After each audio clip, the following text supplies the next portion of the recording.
Cette vidéo est sponsorisée par Displate. Ne fuyez pas, restez parce que vous allez peut-être gagner quelque chose sans dépenser d'argent, et ça, ne pas dépenser d'argent, c'est vraiment plutôt quelque chose d'intéressant. Alors, comme vous avez pu le constater, il y a des Displates dans le fond, il y en a un ici, un là, un par là. Qu'est-ce que c'est Displate? Eh bien, Displate, ce sont des plaques, des visuels sur des plaques en je sais pas quelle matière, probablement en métal, évidemment, que vous pouvez fixer au mur avec des aimants. Et donc, comme vous pouvez le voir, ce sont des visuels de la chaîne, et donc je sais qu'il y a beaucoup de gens qui font des OP Displate en ce moment, mais si je peux tirer mon épingle du jeu, je dirais bien que, au moins tout ce que vous trouvez sur ma boutique, ce sont des choses que j'ai réalisées moi-même, et même d'ailleurs, certains de ces designs ont été réalisés en ligne, sur Twitch. N'hésitez pas à m'y suivre, évidemment. C'est notamment le cas de cette superbe carte, cette magnifique carte qui est encore plastifiée, comme vous pouvez le voir, encore sous plastique, puisque je n'ai pas tout déballé.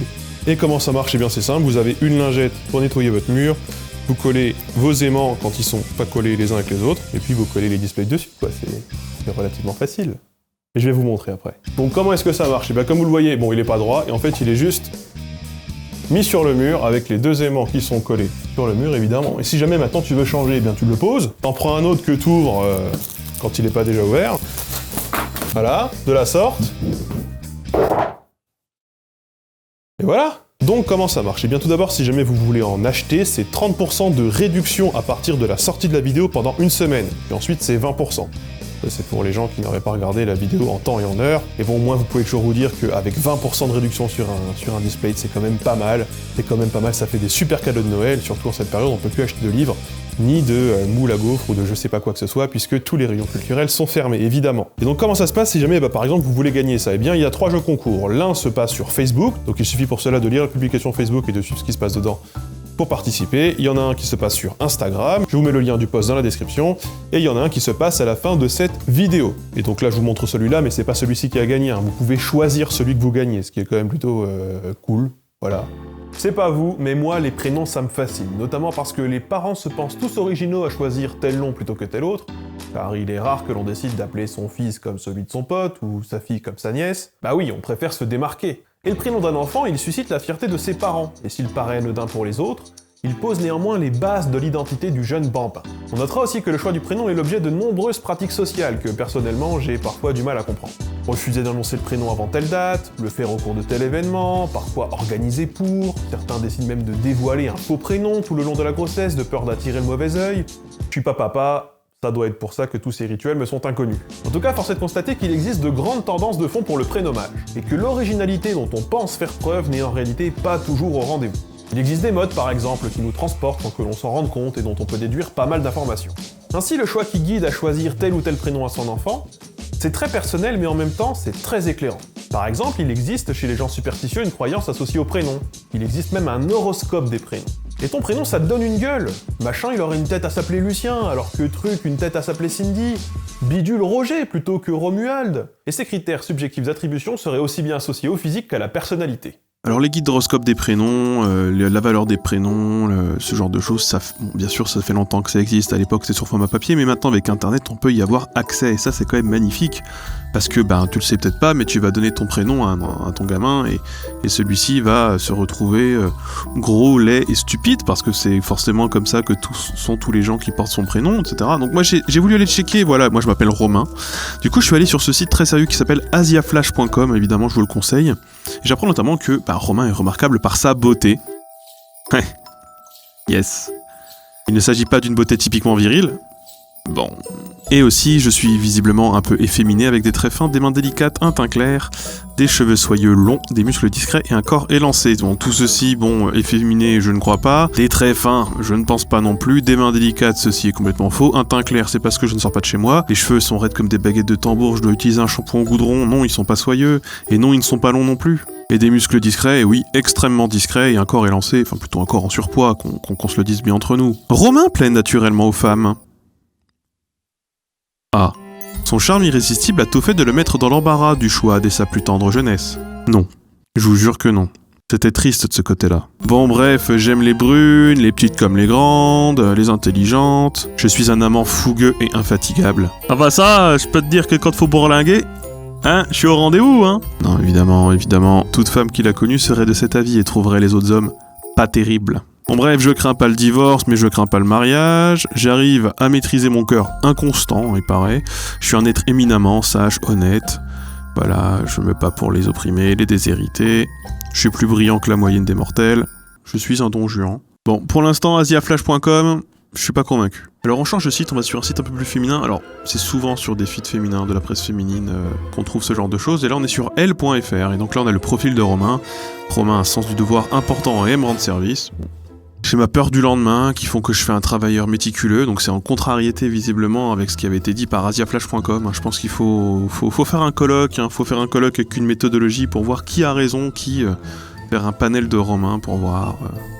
Romain et les femmes. Romain est un gentleman romantique et très courtois. Il n'est jamais brusque ou oppressant et comprend bien ce que les femmes désirent. On est complètement sur autre chose, on est sur un autre délire. Bon, écoutez... Bon, un dernier site, significationprénom.com. Eh bien, retrouvez chaque jour l'horoscope de votre prénom grâce à la numérologie, évidemment, pour savoir ce qui va se passer dans la journée. Alors pour les couples, oubliez vos querelles aujourd'hui, faites la paix à la lumière des chandelles. Pour les célibataires, tout est permis, il s'agit d'agir pour réussir. Eh bien, ça m'a l'air très générique tout ça, très très générique. Argent, arrêtez de dépenser à tort et à travers, ce qui a l'air de s'appliquer à beaucoup de gens. Les pauvres, bah voilà, les 3 € faut les économiser, et les riches, arrêtez de vivre dans l'opulence, évidemment, au bout d'un moment. Et vous vous sentez bien dans vos pompes, Romain? Bien, ça va, je dois dire que ça va. Et le chiffre du jour 54, la Meurthe-et-Moselle, évidemment. Alors, ce qui est marrant, par contre, c'est qu'il y a une section commentaires sur le site.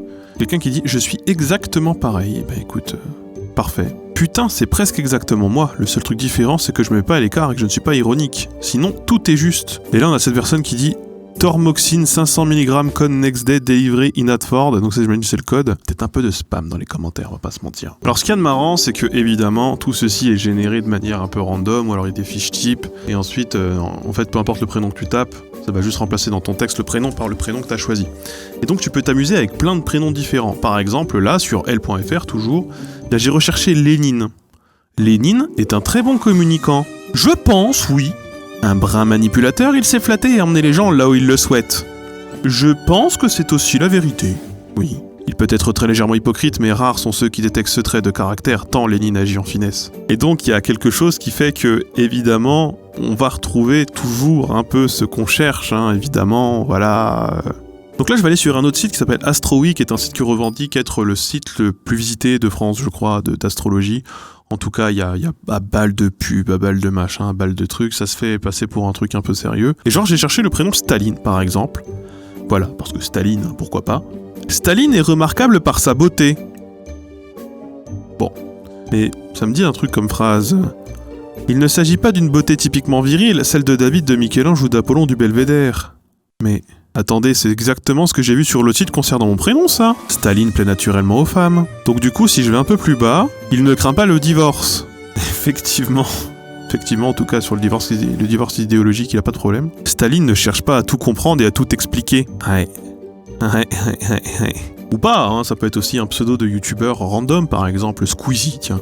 Qu'il soit petit ou de forte carrure, mince ou rondelet, Squeezie a toujours quelque chose de féminin dans son apparence et son allure. On ne peut manquer de remarquer ses yeux langoureux et humides, toujours grands ouverts.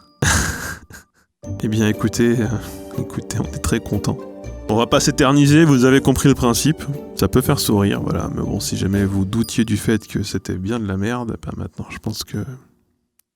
Voilà, il n'y a plus de doute. Alors beaucoup se doutent bien que tout cela n'a pas grande valeur scientifique. Je crois que je n'ai pas besoin de définir pourquoi. Pour autant, on peut considérer dans une certaine mesure que votre prénom influe sur votre destin. Parce qu'il est vrai que votre prénom en dit long sur vous. Alors, il ne dit certes pas si vous êtes sexy, si vous êtes blond, si vous êtes brun. Même si j'imagine que j'ai quand même une gueule à m'appeler Romain. C'est-à-dire une gueule de blanc né dans les années 90 qui met des sweats quand il sort dehors. Étant donné que je suis à l'intérieur, j'ai présentement t-shirt. C'est tout à fait vrai, vous l'aurez tout à fait remarqué. Pour autant, c'est vrai que je passe une bonne partie de mes journées en sweat, pas trop en costard, plutôt en short. Bon, je vais pas vous faire mon pédigré vestimentaire, mais je pense que je suis un Romain très moyen. Parce que votre prénom donne une information sur votre génération et sur votre milieu social. Le prénom Romain a beaucoup été donné à une époque proche de celle qui m'a vu naître, fatalement. Il est apparu dans les années 70, il est le 3e prénom le plus donné en 87 et 88 et reste très attribué jusqu'à la fin des années 90. En 91, mon année de naissance était le 8e prénom le plus donné, et il a fallu attendre 1995 pour qu'il sorte du top 10. C'est aussi un prénom populaire dans les deux sens du terme. Il a beaucoup été donné, et notamment dans les milieux populaires. J'ai moi-même pu le constater quand je suis arrivé au lycée technologique. Nous étions 4 Romains dans la même classe, alors qu'à la fac, c'était un prénom plus rare déjà, voire quasi inexistant en fait. Autour de moi, ceux qui s'appelaient Romains étaient fils d'agriculteurs, fils d'ouvriers, fils de tourneurs, fils d'ébénistes. C'était pas tout à fait le prénom des enfants d'avocats, des enfants de médecins, des enfants de notaires. Bon, faut dire que j'ai pas connu beaucoup d'enfants de médecins, beaucoup d'enfants d'avocats, beaucoup de médecins de notaires, je viens d'un milieu qui est plutôt rural. Ceci explique peut-être cela, comme quoi l'expérience personnelle et le témoignage, ça a quand même ses limites. Les prénoms sont alors des marqueurs générationnels très forts, ils sont donc associés à des imaginaires différents. Par exemple, si je devais donner un nom au patriarcat, ou alors à un joueur de Fortnite, et que l'on me suggérait comme possibilité Jean-Michel et Enzo, j'hésiterais pas beaucoup pour les attribuer aux bonnes catégories. Le premier est très courant entre 1950 et 1970, et donc dans les comités d'entreprise et sur les plateaux télé. Bah tu restes bien 2 heures sur une tub, toi. Vraiment, cette expression, je ne la supporte plus, puisque dès que je suis arrivé... Réalité. C'est un débat qu'il faudrait avoir sereinement. Alors là, comme ça, au coin de la table, on va pas y arriver. Le second apparaît timidement au milieu des années 90 pour se hisser top 1 en 2005 et chuter presque aussitôt. D'ailleurs, ça m'a surpris, mais une vague d'Enzo a jadis déferlé sur les années 60. C'est peut-être lié à la célébrité d'Enzo Ferrari, dont l'écurie automobile gagnait beaucoup de compétitions à l'époque. Et là, je parle d'un temps que même les plus vieux d'entre nous n'ont peut-être pas connu. Par rapport au fait que même si t'es vieux à l'époque, fallait quand même avoir une télé, suivre le truc un minimum, et je demanderais bien à mes grands-parents pour confirmer, mais ils sont tous morts. C'est peut-être là aussi lié au milieu rural. Et la mode des prénoms, elle est cyclique. Le prénom Jeanne était extrêmement populaire jusque dans les années 60, avec un creux important mais une remontée en popularité peu avant les années 2000. C'est encore plus flagrant pour Léa, qui passait pour un prénom de vieille dans les années 70, mais qui est dans le top 3 féminin des prénoms les plus populaires de 97 à 2009. Aujourd'hui, Léa, c'est un prénom de jeune fille. Je sais pas si vous vous promenez beaucoup dans les cimetières, c'est une activité qui est, à vrai dire, pas tout à fait socialement très reconnue, c'est pas un hobby. Mais si jamais vous le faites, vous constaterez qu'en fait, il y a tout un tas de prénoms qu'on donnait à l'époque, et dont on considère aujourd'hui qu'ils font très jeunes, ou très associés à tel ou tel cliché, ce qui est toujours un peu particulier quand on sait que parfois ce sont des gens qui sont morts il y a 2 siècles. Parce que oui, dans le cimetière de mon village, les tombes sont très très vieilles. Très très très vieilles. Je sais pas si c'est un rapport avec la ruralité non plus. Porter un prénom de vieux ou de jeune, c'est alors quelque chose qui passe rarement inaperçu. Et fatalement, c'est lié à notre perception du monde à un instant T. Et si aujourd'hui on se fait pas mal à l'idée que Enzo est un prénom de petit genou, il viendra peut-être un moment où il sera estampillé vieux con. Donc pourquoi est-ce que mes parents m'ont appelé Dorian? Tout simplement parce qu'ils ont acheté un guide des prénoms, et que du coup il y avait une raison X ou Y, peut-être même l'année, mais ça c'est pour les chiens, qui fait que c'était des prénoms en D, et du coup dans la liste Dorian il trouvait ça bien. Prénom de chien. Prénom de chien, en tout cas méthode prénom chien. La méthode de nommage de Dorian lui a peut-être évité un prénom trop générationnel, me direz-vous. Il se trouve qu'en effet, Dorian est un prénom rare à l'époque de sa naissance à lui, mais un prénom qui a par la suite été beaucoup plus donné. C'est un prénom qui, pour notre ami, ne correspond pas à sa génération, et qui pourrait le faire passer pour plus jeune qu'il ne l'est en réalité. Non, puis même, je crois que pareil, mon frère Florent, c'est pas de raison particulière pour le fait de l'avoir appelé Florent. C'est l'année en F. C'est possible que c'était l'année en F pour mon frère aussi. Sachez qu'il a fallu attendre la Renaissance pour que la norme soit prénom plus nom pour définir l'identité d'une personne en Europe. C'est en partie dû au Concile de Trente qui ordonne d'enregistrer les noms de baptême. À l'époque, il est également obligatoire aux yeux de l'Église que ce prénom soit celui d'un saint chrétien, évidemment. Chacun ayant de multiples prononciations ou formes, cela faisait quand même pas mal de possibilités. Jean, Yann, Nance ou Nance, Yann, Johan, Yon, Iban, Yanni ou Jani, Hans, tout ça, ça désigne le même saint par exemple, dans différentes langues régionales de France. Et si ça vous fait phaser, je vous laisse chercher en commentaire quel prénom va avec quel endroit, parce qu'il y en a forcément qui en parleront, parce que c'est leur prénom, qui seront très fiers et qu'ils auront besoin de le mettre en avant dans les commentaires. C'est toujours comme ça, c'est toujours comme ça. Allez y trouver votre bonheur. On ne considérait alors parfois l'individu comme définitivement nommé que lorsqu'il y avait baptême. Pour de nombreux esclaves africains amenés en Amérique, c'est au cours de ce sacrement qu'un nom chrétien leur est choisi par le maître, et qui s'oppose alors à ce qu'on appelle le nom d'usage, c'est-à-dire le nom auquel la personne s'identifie réellement, dans le cadre privé. Au XVIIe siècle, en Martinique par exemple, 1/5 des esclaves filles étaient nommées Marie, et plus d'un tiers des esclaves garçons étaient nommés Jean. Quant au mot prénom, il intervient un peu plus tard, en 1792 à l'initiative des députés de la législative pour remplacer ce qu'on nommait alors le nom de baptême, justement. Le mot est emprunté au latin, où il désignait une partie du nom romain durant l'Antiquité. J'en avais déjà parlé dans une vidéo sur Jules César, dont le prénom n'était pas vraiment Jules. Le nom Jules, ce n'est absolument pas son prénom. On a l'impression comme ça, mais parce que, voilà, Jules César, etc., Jules César... Non, Ça avait une autre gueule à l'époque, hein. Bon, c'était déjà pas le même appartement, pas tout à fait le même visage et pas tout à fait la même assurance, et... Qu'est-ce que c'est beau de grandir et d'évoluer comme ça sur cette magnifique plateforme. J'en perdrais presque mon prénom. L'époque révolutionnaire en France coïncide avec une explosion du nombre de prénoms, parfois un peu perchés. Les prénoms Garance, angéliques ou véroniques datent par exemple de la Révolution, et ils étaient chacun tirés de fleurs et inclus dans le calendrier révolutionnaire. Plusieurs personnes font même la démarche de faire modifier leur prénom, et c'est ainsi que des Pierre-Dominique deviennent des Amarantes, des Louis deviennent des Marat. Et on pouvait croiser à cette époque des Barthélemy Narcisse Cèdre Régulus, des Réunion La Fraternité, des Sincères Vérités ou des Aimés Civique Liberté. On a même une attestation d'un prénom défenseur de la liberté et de l'égalité, qui devait être pas toujours facile à porter, ni à épeler, ni à... Non, c'est... Faut pas faire ça, hein. Je sais que vous aimez vos idées, que vous avez la ferveur du truc à ce moment-là, mais... Faut pas faire ça, hein.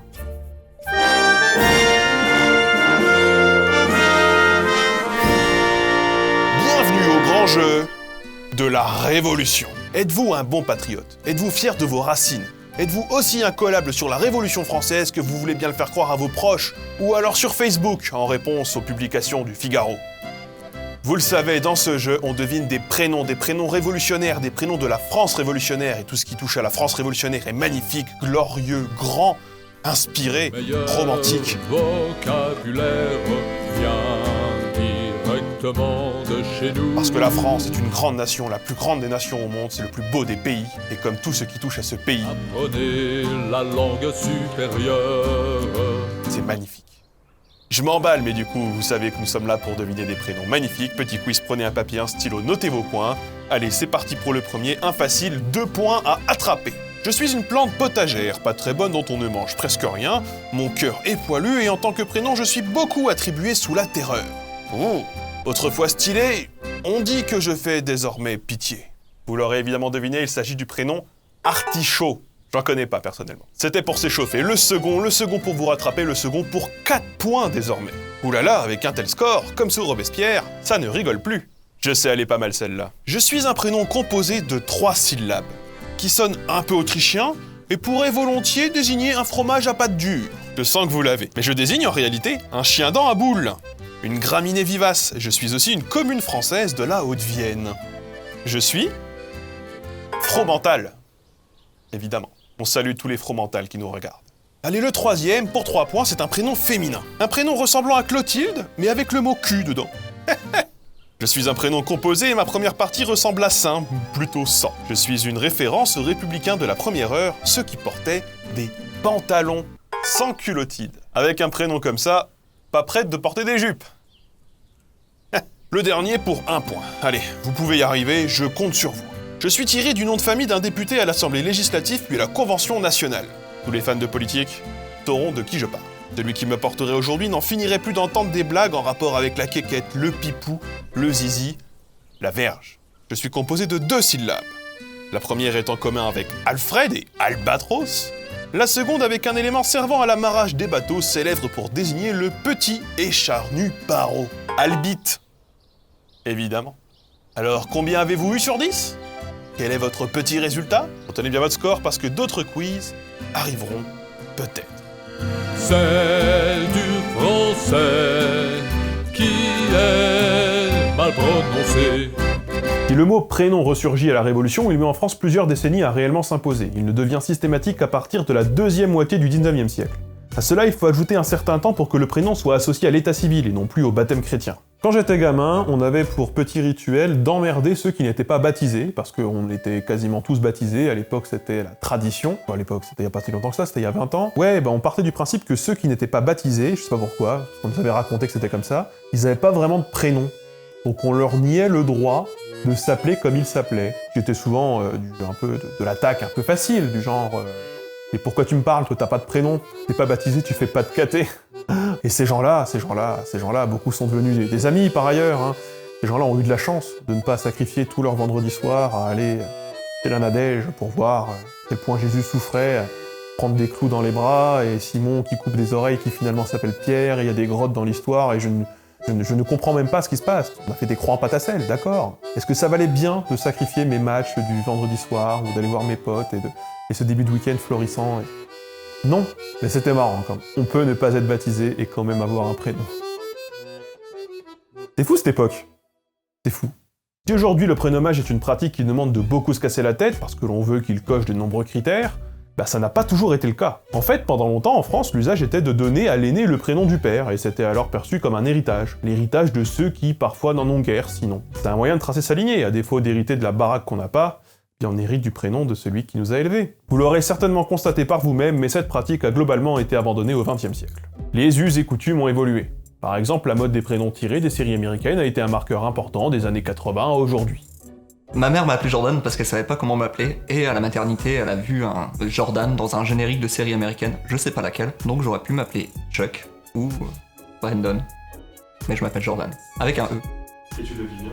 Pas trop, j'en avais pas honte, mais je me disais, oh Jordan, ça fait quand même un peu cassos. Et après, je me suis rendu compte que j'étais un peu un cassos, donc ça va en fait. Et c'est ainsi que les Dylan, les Cindy et les Jordan sont apparus. Le prénom Kevin, symbole de toute une génération, a même servi à désigner le jeune relou du net, un peu cliché. La pratique du prénommage est mine de rien assez codifiée. Si pour les étrangers nos prénoms français font français, lorsqu'ils sont choisis pour l'intégration, comme c'est souvent le cas pour les asiatiques notamment, l'erreur est souvent de prendre un prénom en décalage générationnel ou social avec le milieu visé. Par exemple, j'ai connu un chinois et un vietnamien venus en Europe pour les études qui avaient chacun choisi un prénom d'usage différent de son prénom originel. Ce choix était motivé par diverses raisons, mais la difficulté de transcription ou la difficulté de prononciation pour nous autres Européens ont été des facteurs déterminants. Bref, le premier se faisait appeler Vasilius et le second Cicéron. Parce que ce sont des prénoms occidentaux associés à l'histoire antique du continent, mais qui, s'ils ont des attestations dans chacune des langues d'Europe à travers les siècles, sont plutôt rares. Ils ne passaient donc pas du tout inaperçus et suscitaient des questionnements de la part des autres étudiants. C'est ton vrai prénom? Non. Alors, pourquoi celui-ci et pourquoi pas un autre? Moi, par exemple, je m'appelle Jean-Thirion le Broqueux. Ça veut rien dire, Jean-Thirion le Broqueux, c'est juste un prénom.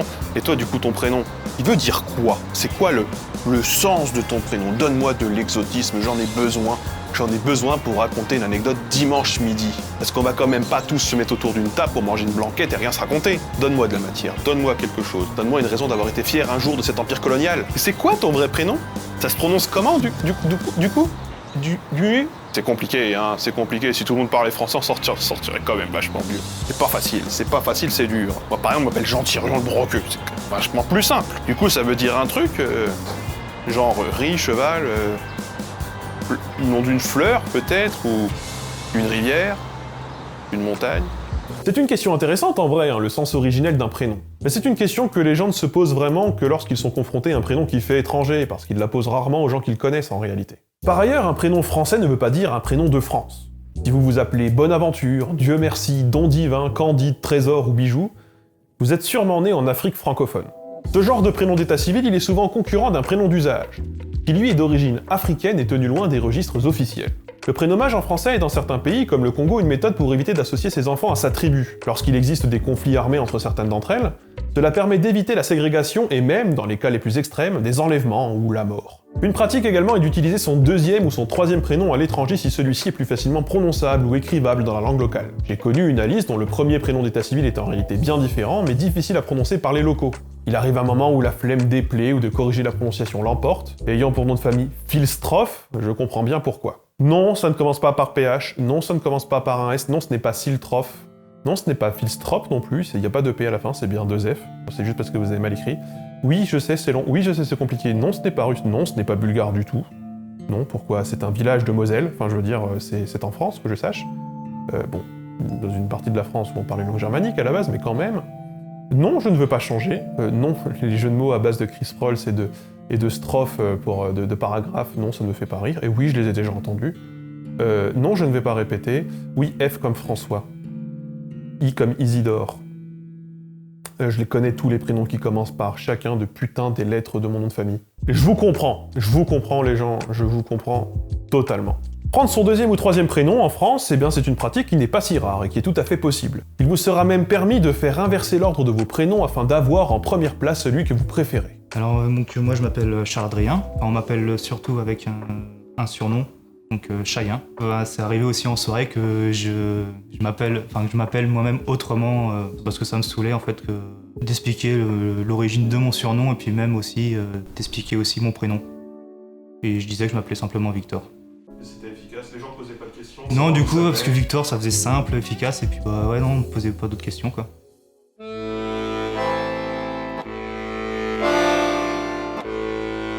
Alors il se trouve qu'on a parlé de la Révolution française, mais on n'a pas parlé de la plus grande des révolutions du monde. La seule qui vaille, celle qui a eu lieu au pays où on écrit avec des lettres carrées et où on ne trouve pas de trottoir. Bon, en tout cas, on va parler de la Russie, évidemment la révolution de 1917. Cela n'aura échappé à personne. Lénine, RPZ, BB. Tovarish. Mais dans l'ancien bloc de l'Est, les prénoms d'inspiration communiste, socialiste, léniniste, staliniste, bolchevique, eh bien, ce fut une mode qui a malheureusement cessé d'exister aujourd'hui. Marx, Lénine, Staline ont évidemment été des prénoms donnés, mais on trouve aussi des composés plus obscurs comme Marenglen, courant dans l'Albanie des années 50. Vous l'aurez compris, Marenglen composé de Marx, Engels, Lénine, à jamais dans nos cœurs. D'ailleurs, Lénine est très populaire en Amérique latine.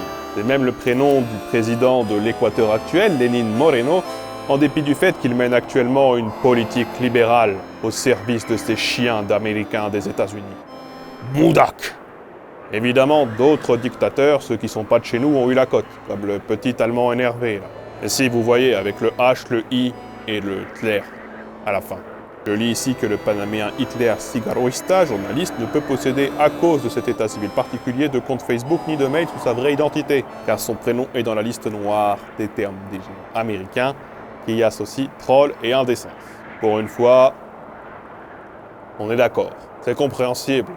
Ce petit Allemand était un pedonok. Tchugevniok. Le prénom, c'est aussi un marqueur de classe. Les bourgeois et les prolos ne nomment pas leurs enfants de la même façon. Et d'ailleurs, un prénom perçu comme original et bien trouvé chez les uns peut faire ridicule chez les autres. Argante, par exemple, est un prénom typiquement favorisé, susceptible de ne pas passer chez les ouvriers ou chez les paysans. Les prénoms américains dont on parlait tout à l'heure, c'est précisément l'inverse. Très fréquent chez les enfants d'ouvriers et très rare dans les milieux favorisés, où ils sont perçus comme ridicules, justement. C'est quel milieu social? Bah, je suis un prolo, quoi. Un fils de prolo, du moins. J'ai le starter pack de pauvres. J'ai le prénom américain, les parents pauvres, mon père picole. Donc ça va, en fait, c'est cool. L'orthographe aussi est un marqueur intéressant. On assiste depuis quelques temps à une tendance particulière. C'est l'orthographe non canonique. Louise avec un Z, Timéo avec un Y et un tréma, Jordan avec un D et deux N.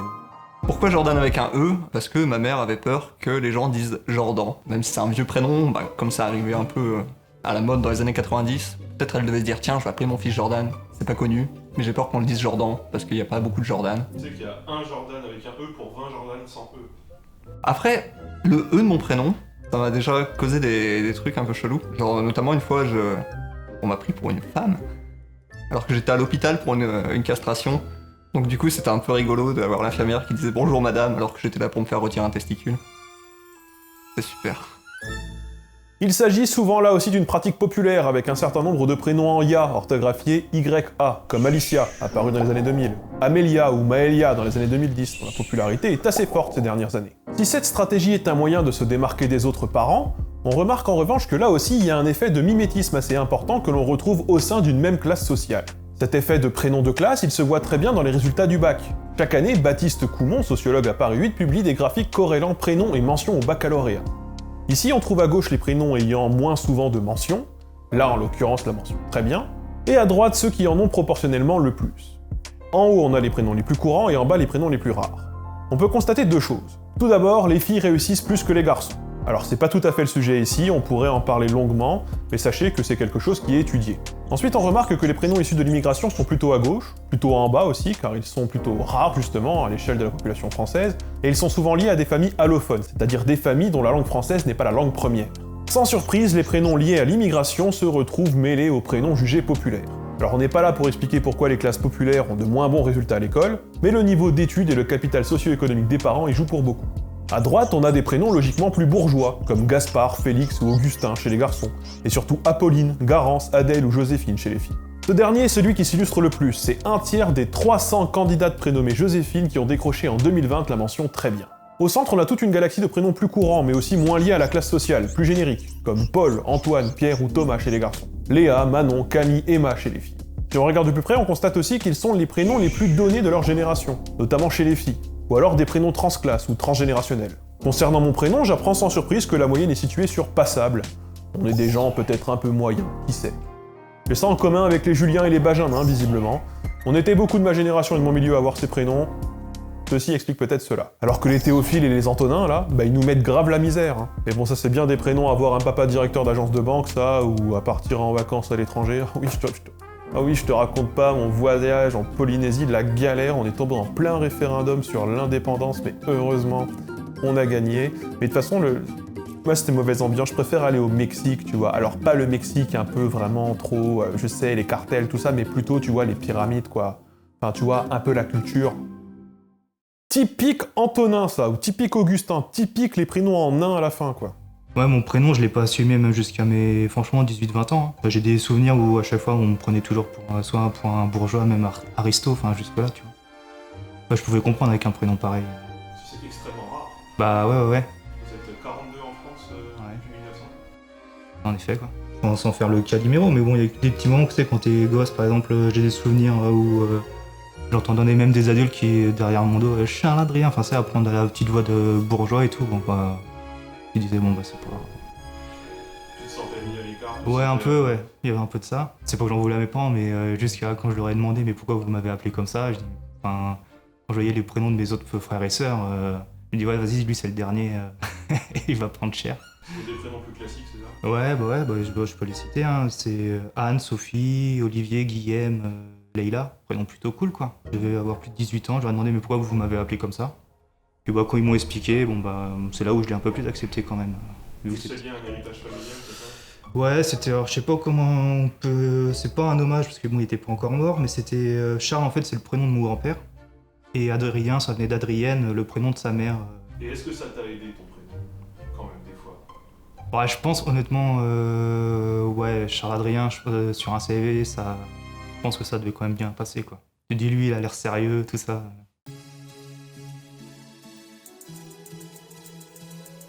Alors bonjour, oui, bienvenue, on va continuer sur la série de quiz particulièrement à la con. Aujourd'hui, on va essayer de deviner des orthographes un peu alternatives.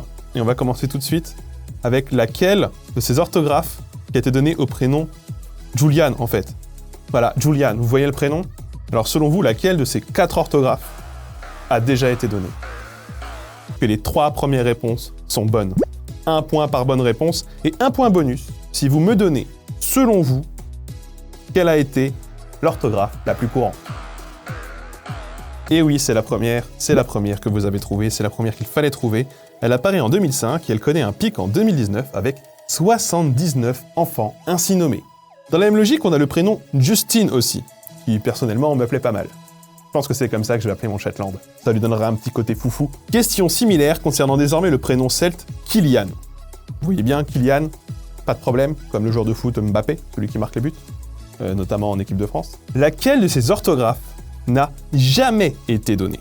Je vous donne 5 propositions, c'est une question à 3 points, faites attention. Kylian, avec du Y et du H, Kylian avec QU, Kylian avec un E, Kylian avec beaucoup de doubles consonnes, et Kylian, ou Kylian, je ne sais pas trop comment le prononcer, mais vous saurez faire votre choix, parce que oui, effectivement, la mauvaise réponse était la dernière réponse, parce que les gens sont inventifs, oui, mais quand même pas à ce point. On va pas se mentir, et peut-être même fort heureusement d'ailleurs. Bon allez, on finit sur un truc à 3 points également. À votre avis, laquelle de ces formes n'a jamais été donnée encore pour le prénom Laëlia? Est-ce Laëlia accent aigu, Laëlia avec EI, Laëlia avec un tréma ou Laëlia avec un accent circonflexe? Allez, le temps coule. Eh bien, évidemment, Laëlia avec un accent circonflexe n'a jamais été donné. Pas encore en tout cas, pas encore ou pas que je sache. Alors quel fut votre score sur 10? Mettez-le de côté et à la fin, on fera peut-être le total de tout ceci. Au revoir à vous. Mais revenons au sujet de base. Votre prénom influe-t-il sur votre personnalité, sur votre devenir, bref, sur qui vous êtes? Eh bien oui, dans la mesure où il influe sur votre façon d'être perçu. On parlait juste avant des résultats au bac. Mais en fait, le prénom que vous portez influe sur le jugement de vos enseignants au cours de votre scolarité. C'est en tout cas ce qu'a démontré une étude américaine en psychologie, en faisant corriger des rédactions où la seule information disponible au professeur était le prénom de l'élève. Une même rédaction a tendance à être mieux notée si le prénom est socialement plus valorisé. Ainsi, porter un prénom socialement marqué, cela peut être un obstacle, notamment dans le milieu professionnel. Il est plus difficile, à diplôme égal, pour une Cindy, un Dylan ou un Kevin d'avoir accès à un emploi donné parce que leur prénom est synonyme d'une génération et d'un milieu qui est rarement celui des DRH qu'ils rencontrent. Et parfois, ces prénoms sont source de stigmatisation jusque dans les milieux populaires d'où ils proviennent pourtant. Or, en étant soi-même confronté au ressenti que son prénom provoque, on découvre des situations singulières qui, par nature, n'auraient pas été les mêmes avec un prénom différent. Le regard des autres structure aussi notre identité, notre rapport à nous-mêmes. Et porter tel prénom plutôt que tel autre dans tel milieu plutôt que tel autre, cela a un impact, même s'il n'est pas toujours mesurable. Typiquement, par association entre l'immigration et les classes défavorisées, porter un prénom étranger peut être préjudiciable, même si celui-ci n'est pas connoté dans la sphère linguistique d'où il provient. En France, toujours, Mohamed est un prénom utilisé comme cliché pour parler de l'immigration maghrébine, pas toujours bien perçue. Pourtant, si on regarde dans la sphère musulmane, il s'agit surtout de l'un des prénoms les plus courants, volontiers prestigieux, associé à la fois à la religion et aux monarchies. Il a été porté par de nombreux sultans ou rois, notamment au Maroc, en Égypte, ou dans l'Empire ottoman. Quoi qu'il en soit, le plus terrible, c'est que plus on vise un emploi qualifié, comme un poste de cadre ou de dirigeant, plus le critère du prénom est alors déterminant. Alors c'est cadeau, je vous livre 3 astuces pour passer outre. Première astuce dont on a déjà parlé, utilisez votre deuxième ou troisième prénom, comme c'est souvent celui du daron, du grand-père pour un mec, de la daronne ou de la grand-mère pour une meuf. Vous pouvez peut-être jouer le coup du « ça sonne vieux », mais c'est parce que j'ai de l'expérience. Les Sylvie et les Hervé adoreront reconnaître leur prénom détestable dans la pile de CV, ça ne peut qu'aider, le DRH sera ravi. Deuxième astuce, si votre prénom est pas trop nul, mais pas assez cool, et ben collez-y votre deuxième prénom. Ça marche pas si comme moi, votre deuxième prénom est un nom composé, que ça fait un prénom de 3 prénoms et c'est quand même vachement pas pratique, mais c'est couillu si jamais vous devenez ainsi des Kevin Yves ou des Cynthia Gisèle. C'est original, mais c'est moins connoté que votre prénom tout seul. Plutôt que faire gamin d'ouvrier, vous ferez gamin d'artiste, et c'est toujours ça de gagner, on va pas se mentir. Hein. Et si vous tombez sur du Thomas Hugues, Charles Joseph, Rosemary, Léa, Eden, bah là c'est bingo. Hein. Là c'est bingo 2000. Les gens vous voient directement. En plus, le prénom composé, ça marche souvent bien si vous visez un milieu bourgeois, de droite ou bien catho comme il faut. Bref, les trucs où il y a du pouvoir, quoi. Donc c'est bien, vous pourrez peut-être même négocier un meilleur salaire. Troisième astuce, choisir un prénom d'usage qui a rien à voir. Si dans la vie, vous l'utilisez pas mal, vous pourrez même aller chez le notaire pour le faire reconnaître et le mettre sur votre carte d'identité. Ça fait un peu jurisprudence Patrick Bruel, quoi. Visez original, mais pas trop. En fait, le plus neutre possible, comme Pierre ou Thomas, c'est toujours un choix raisonnable, et pour une fille, visez plutôt Marie ou Rose. Évidemment, ces conseils ne valent que si votre nom de famille n'est ni trop pourrave, ni trop estampillé. Mes grands-parents venaient d'un pays ensoleillé. Là, désolé pour vous, mais la société elle est injuste, et du coup, ce sera un peu dur pour vous, quoi qu'il advienne. La mode des prénoms, ça date pas d'hier. Ça fait longtemps qu'on a des modes à la con, comme le prénom Charlemagne ou Napoléon sous la Troisième République. Oui, parce que ça a été un truc, ça. Les modes, ça se structure aussi par les guides à la con, et Internet en est rempli. Il existe même des groupes Facebook. J'ai moi-même rejoint le plus gros d'entre eux pour y faire mes propositions et lire les avis, et c'est parfois un peu clivant. Ces groupes Facebook et ces guides de prénoms, ils ont par ailleurs pour effet d'uniformiser les tendances, de déterritorialiser certains prénoms. J'y suis arrivé. Sur ce groupe Facebook francophone, on trouve des Français, des Belges et des Suisses évidemment, des Québécois, mais aussi beaucoup de personnes d'Afrique, et on l'a déjà vu, la pratique du prénommage ne répond pas forcément aux mêmes standards là-bas. Cela donne lieu à un brassage des idées et des avis. Quoi qu'il en soit, depuis l'arrivée de la télé et désormais de Netflix ou de Disney+, ou même de Salto, logiquement on trouve sur internet tout un tas de guides ou tout un tas de listes de prénoms issus de séries. Et comme les séries sont souvent anglo-saxonnes, on trouve beaucoup d'anglais, ça nous renvoie au témoignage de Jordan tout à l'heure ou à ce qu'on disait plus tôt dans cette vidéo. Il existe un phénomène qui, moi, je dois bien l'avouer, m'étonne pas mal. C'est le fait de nommer ces gamins en fonction de héros de séries dont on sait d'avance qu'elles finiront oubliées ou démodées. Mais alors, saurez-vous trouver de quelles séries sont tirés ces prénoms ? Hey.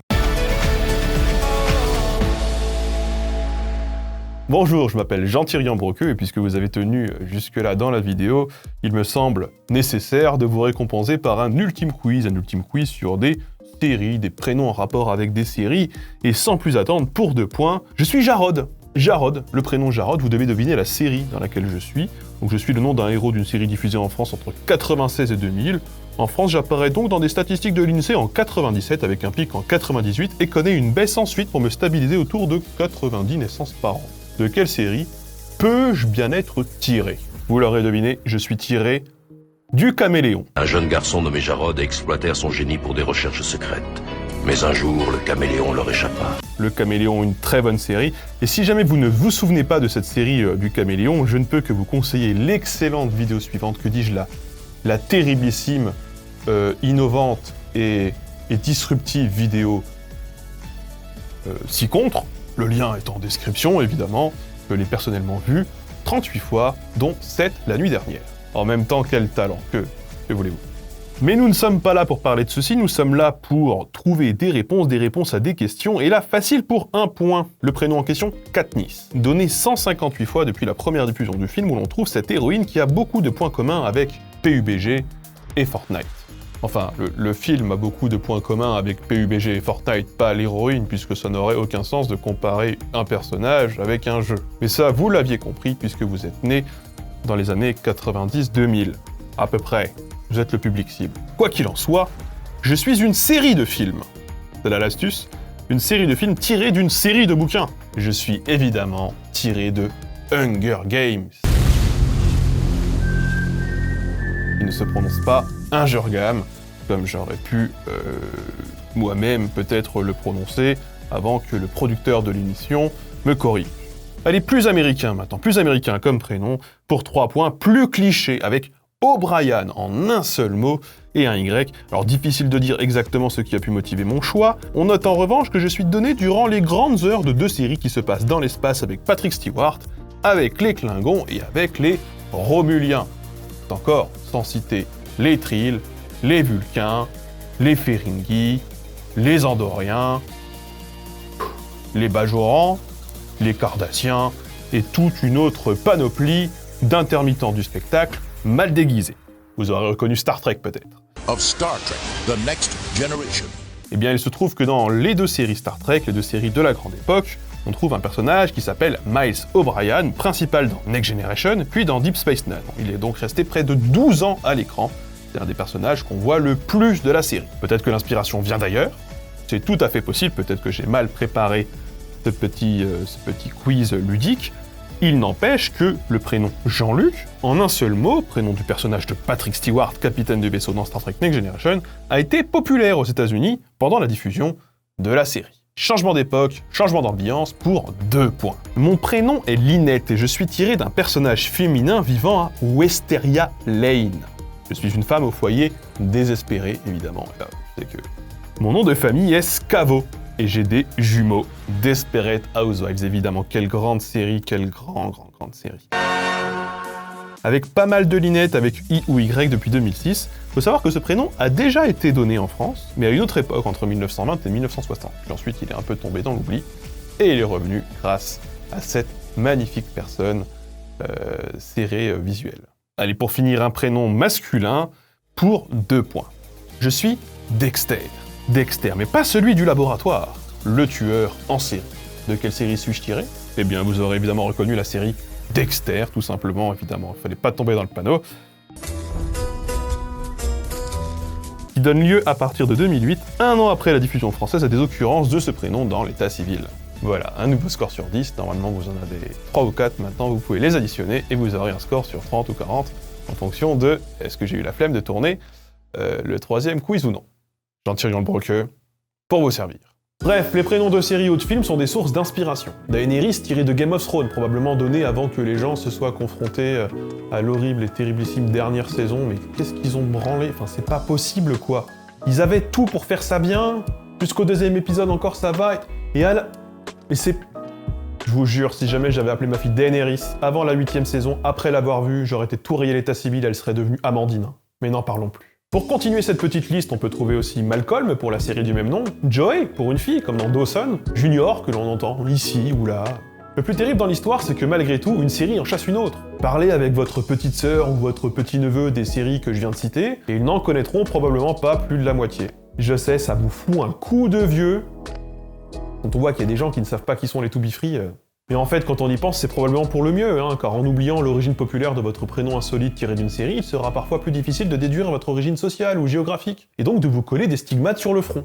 Avec tout ce qu'on a évoqué, on arrive sur la toute dernière partie qui est évidemment attendue. Le prénom ou nom d'artiste, celui qui nous brande, celui qui contribue à notre image publique ou commerciale. Parce que si le prénom est ce par quoi on va vous identifier, c'est aussi ce par quoi on va directement vous cataloguer, alors autant mettre toutes les chances de son côté, Parce que cela n'aura échappé à personne, par exemple, que Kev Adams ne s'appelle évidemment pas Kev, Shai ne s'appelle pas Shai, et Danny Boone ne s'appelle pas Boone. Ces noms américanisés font partie des grandes tendances de nommage dans le milieu artistique, notamment musical, comme Johnny Hallyday ou encore Dick Rivers, Joy Starr. Évidemment, l'une des grandes motivations, c'est la carte de l'intégration. Un nom trop étranger est un frein potentiel et s'en défaire ne peut que nous rendre service ou plus populaire. Pour ces raisons, Jennifer Aniston a américanisé son nom Anastasiakis, Bruce Willis a changé son prénom allemand issu de son pays de naissance pourtant, et Karine Le Marchand a troqué son nom Payou Correa pour quelque chose de plus hexagonal. Maître Gims aussi a quelque chose de plus générique. Donc autant prendre quelque chose de bien du coin, ou de bien anglais, histoire de faire plus international.